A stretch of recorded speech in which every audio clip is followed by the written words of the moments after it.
नमस्कार दोस्तों, 9 नवंबर 2021 के एपिसोड में अहिल्या और खंडेराव बरसों बाद किसी शाम को इतने सुख और चैन से बैठकर बातें कर रहे हैं। उतने में ही अहिल्या खंडेराव से पूछती है, क्यों नाटक किया आपने शराब पीने का? मज़ा आता है मुझे सताने में।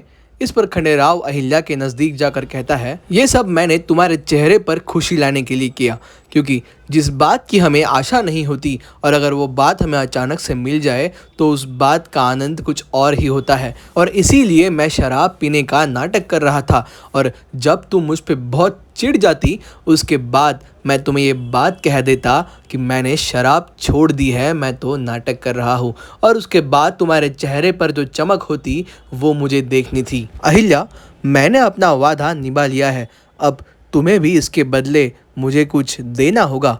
ऐसा कहकर खंडेराव अहिल्या के नज़दीक आ जाता है और इतने में ही यहाँ द्वारका गौतमा रानी साहिब को लेकर खंडेराव की करतूत दिखाने के लिए वहाँ पहुँचती है। और जैसे ही गौतमा रानी साहिब अहिल्या और खंडेराव की तरफ देखती है, वो कुछ शर्मा जाती है और दूसरी तरफ देखने लगती है, क्योंकि यहाँ खंडेराव ने अहिल्या को गले लगाया है। और इसके बाद गौतमा द्वारका से कहती है, आपने मुझे ये दिखाने के लिए यहाँ लाया है और आप इसके लिए बड़े सरकार को ये दिखाने के लिए यहाँ लाने वाली थी?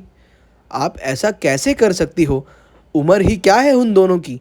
बरसों बाद ये दोनों एक दूसरे से मिल रहे हैं। द्वारका को गौतम रानी साहिब की ये बातें समझ नहीं आती और इसीलिए वो खंडेराव और अहिल्या की तरफ देखती है तो उसे कुछ अलग ही नज़ारा वहाँ देखने मिलता है। द्वारका मन ही मन समझ जाती है कि वो मुंह के बल गिर चुकी है, लेकिन फिर भी गौतम रानी साहिब को समझाते हुए द्वारका उसने अपनी आंखों से क्या देखा ये बताने लगती है। उतने में ही गौतमा द्वारका से कहती है, राई को पहाड़ बनाने की आपकी आदत मुझे पता है, लेकिन आप इस बात को लेकर इतना शोर करोगी, ये मुझे आपसे उम्मीद नहीं थी। और इसके बाद अहिल्या, खंडेराव, द्वारका, गौतमा और हरकू रानी साहिब सभी लोग वाड़े के अंदर प्रसाद लेने के लिए निकल पड़ते हैं। और यहाँ वाड़े के अंदर मल्लाराव यानी बड़े सरकार तुकोजी से कहते हैं, कल दरबार में राजपूताना मुहिम की तैयारी कितनी हुई है इसके बारे में चर्चा होने वाली है और इस मुहिम का शंखनाद भी होने वाला है, इसलिए आप खंडेराव को बता दीजिए कि कल सुबह वो जल्दी दरबार में आए। और इतने में ही पीछे से आवाज़ देते हुए खंडेराव कहता है,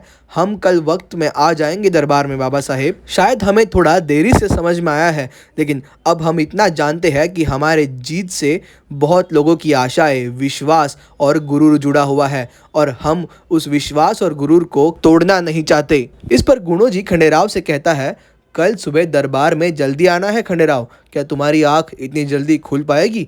इस पर खंडेराव कहता है, हमारी आँख तो खुल चुकी है दाजी, और अगर आपको विश्वास नहीं होता तो हम जल्दी ही इस बात का सबूत भी दे देंगे। और यहाँ अहिल्या द्वारका के पास जाकर कहती है, क्या आपने छोटे सूबेदार जी को शराब पीते हुए देखा था?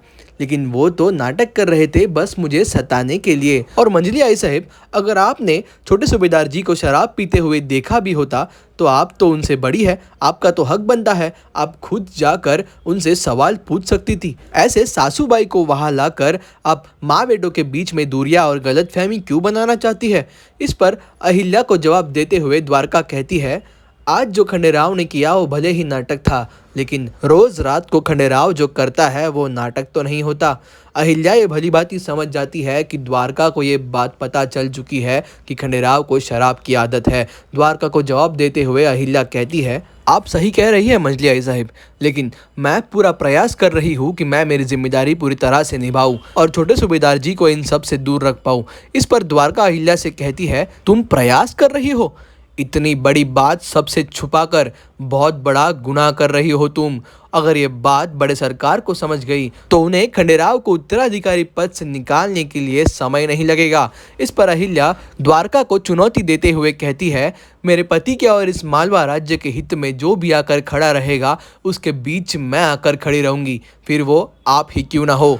और इसके दूसरे ही दिन अहिल्या और खंडेराव मंदिर में शिवजी के दर्शन लेने जाते हैं। तब उन दोनों को वहाँ अहिल्या की सहेली रेणु और परीक्षित एक साथ रंगोली के पास बैठकर हंसी खुशी बातें करते हुए दिखाई देते हैं। परीक्षित और रेणु का एक दूसरे के प्रति अपनापन देखकर अहिल्या खुश हो जाती है। और जैसे ही परीक्षित और खंडेराव शस्त्रशाला में शस्त्राभ्यास करने के लिए निकलते हैं, वैसे ही अहिल्या खंडेराव से पूछती है, क्या मैं और रेणु हम दोनों भी आपका शस्त्राभ्यास देखने शस्त्रशाला आ सकते हैं? और इसके बाद वो चारों भी शस्त्रशाला जाने निकल पड़ते हैं। लेकिन दोस्तों यही सब बातें चुगलखोर यमुना बाई सुन लेती है और यही सब बातें वो जाकर द्वारका को कहती है और बताती है कि रेणु विधवा होकर परीक्षित के साथ घुल मिल जाती है। और ये देखकर अहिल्या भी इन दोनों से कुछ नहीं कहती, मानो ऐसा लगता है कि वो इन दोनों का मिलाप करना चाहती है। आपको जाकर उसे रोकना चाहिए।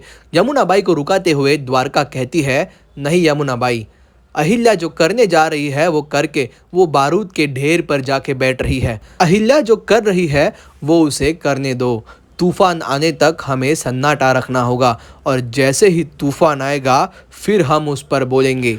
यही आज का एपिसोड खत्म हो जाता है। दोस्तों आगे के अपडेट्स के लिए चैनल को सब्सक्राइब करना मत भूलिए और वीडियो पसंद आया हो तो प्लीज़ लाइक कीजिए। धन्यवाद।